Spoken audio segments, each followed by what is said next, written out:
السلام عليكم. اجتمع الصحابة رضوان الله عليهم أجمعين في يوم من الأيام في مجلس، ولم يكن معهم النبي صلى الله عليه وسلم، فكان في المجلس أبي ذر وبلال وابن عوف. فتكلم أبي ذر رضي الله عنه في كلمة اقتراح، قال: أنا أقترح أن يفعل في الجيش كذا وكذا.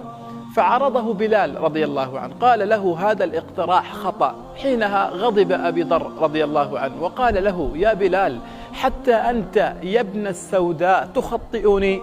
فحزن بلال رضي الله عنه وخرج من المجلس وذهب مسرعا إلى النبي صلى الله عليه وسلم إلى المسجد. قال: يا رسول الله، أما سمعت ماذا قال في أبي ذر؟ قال النبي صلى الله عليه وسلم: وماذا قال فيك أبي ذر؟ قال في كذا وكذا. فغضب النبي صلى الله عليه وسلم غضبا شديدا، فسمع في هذا الكلام أبي ذر رضي الله عنه، فجاء إلى النبي صلى الله عليه وسلم، فنظر النبي إلى أبي ذر قال: يا أبا ذر، أعيرت بلال بأمه؟ يا أبا ذر، أعيرت بلال بأمه؟ إنك امرؤ فيك جاهلية.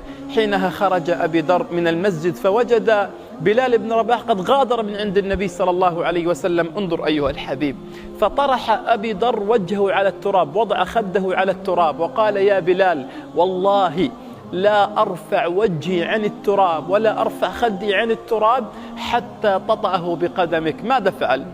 هنا بلال في لحظة انتقام، هنا بلال في لحظة ثأر للنفس، لكن انظر إلى النفوس الراقية، إلى النفوس الحضارية، إلى النفوس التي هي أفئدتها كأفئدة الطير، لا تحقد ولا تنتقم أبدا. حينها نزل بلال إلى وجه أبي ذر ومسك وجه أبي ذر وأصبح يقبل وجه وخد أبي ذر رضي الله عنه ويقول له: لا والله لا أطأ بقدمي وجها سجد لله عز وجل. إن بعضنا اليوم يسيء إلى البعض عشرات المرات فلا يقول كلمة عفوا يا أخي، بل بعضنا يجرح أخيه جرحا عظيما، إما في عقيدته أو في مبادئه أو في شرفه أو في أغلى شيء في حياته، فلا يقول له كلمة آسف.